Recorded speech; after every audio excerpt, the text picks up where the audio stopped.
Okay, could you tell us your age? 7 to 8 years old. And how old were you when you joined Greater Bethany? 10 years old. And who was the minister at that time? Conley. Reverend Conley? Do you know Conley. Reverend Conley's first name? Only thing I know is Reverend Conley. Okay. Good morning. Could you please state your name? Good morning. My name is Mrs. Willie Hall. All right. Can you tell us when you joined Greater Bethany? In the early 70s. Reverend Robert Abel. Okay. Can you tell us when you joined Greater Bethany? I joined Greater Bethany in the 40s. I don't know what year, but it was in the 40s, I know. Okay. Did you have other family members here? Is that what drew you to Greater Bethany? Yes, whole family was here. My mother, my father, my grandmother, my grandfather, aunts and uncles and cousins and neighbors and friends. It was a neighborhood church back then. It was mostly this neighborhood. Okay. Can you tell us when you joined Bethany? Back in the 50s, I don't know exactly. My name is Curtis Lee Lester, Curtis L. Lester. In the year of 1970, I guess 75, I was a student at Moore School of Religion at an Interdenominational Theological Center. And a friend of mine from Florida invited me to worship and to kind of help out with worship service because the pastor at the time, Reverend William Price King, was very ill, and I did. I joined and enjoyed being a part of Bethany as I reflect back over time. In the shadow of death. Adam and Miss Adams. Oh yeah. You know, she just passed too, Miss Odessa Adams. They had her funeral, I guess about 2 months ago. Well, Miss Adams was in the Sunday school. But see,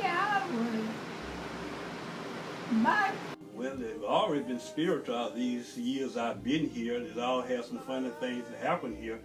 So many things I can remember about Greater Bethany, but just recalling one particular incident is beyond my recollection at the present time. Because I really don't appreciate y'all interviewing me and don't inform me in advance so I could get my recollection to bring some things to the church about being here these many years. See the transition of the church from wooden stove to gas stoves to central heating, from air conditioning windows to central heating, to see that when we couldn't even go around the church, we couldn't even go downstairs, to see after all these years, to see the church have come forward to this present. Well, there have been many.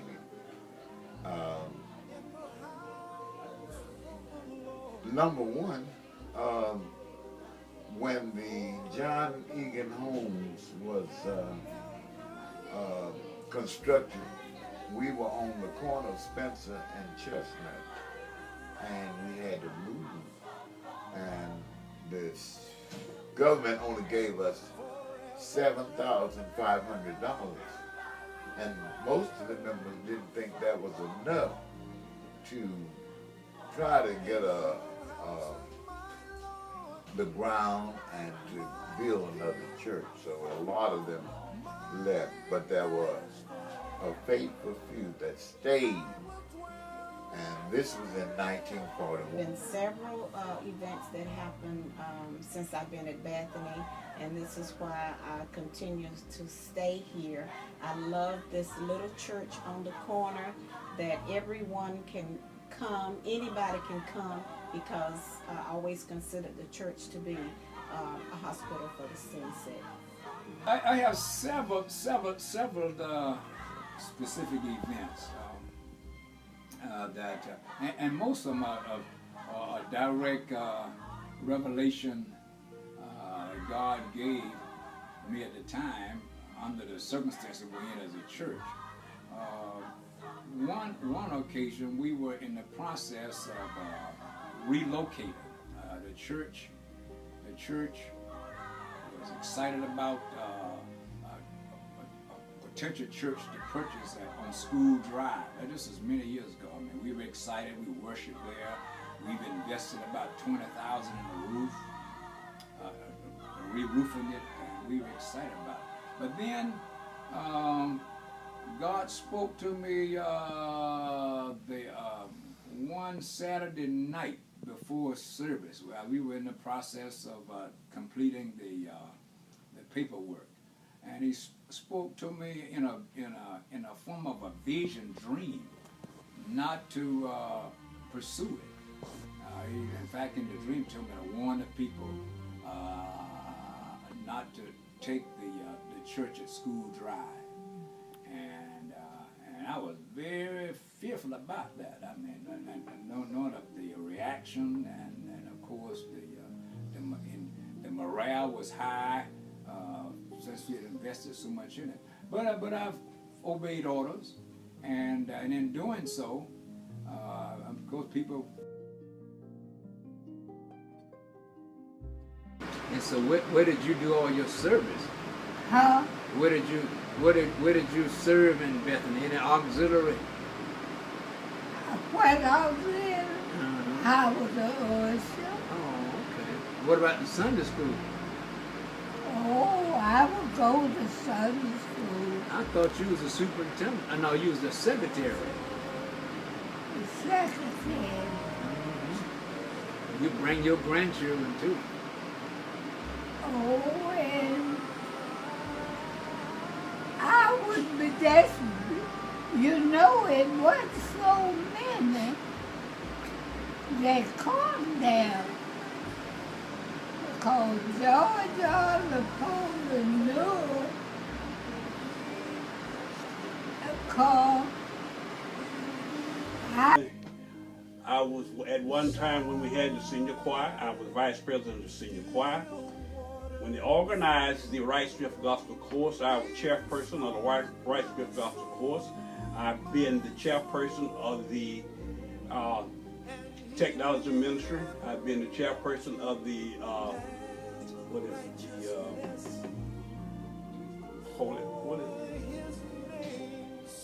Maybe the trustee? You're part of Yeah, I the was trustee? chairperson of the trustee board at one time. And you're a deacon? I'm a deacon, and I work on the homeless.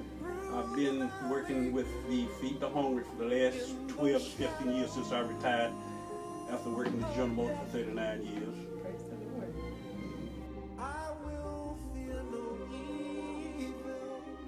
Be yourself. Don't let anybody tell you what to do, when to do, and how to do. Trust in God and just be yourself. Right. That we must stay focused on God. And that is the most important thing. If we stay focused on Him, He will lead and guide us in the right direction. Even though sometimes it looks like things are not moving or things are just at a standstill, but God bring these things to us to try us to see if we mean business. Keep on praising the Lord. Okay. All right. Thank you so much. Word would be to trust God, lean on Him for direction as He has done already, and love Him and continue to love each other. This is a great church, and the Lord has a lot in store. I know we are kind of located in a lighted area. Things have changed through the years since we've been here. But God has not given us any orders about moving the congregation or whatever. But encourage us to hold on, trust God, and God's guidance and leadership. Thank God for the support you have been giving in terms of members, friends, love.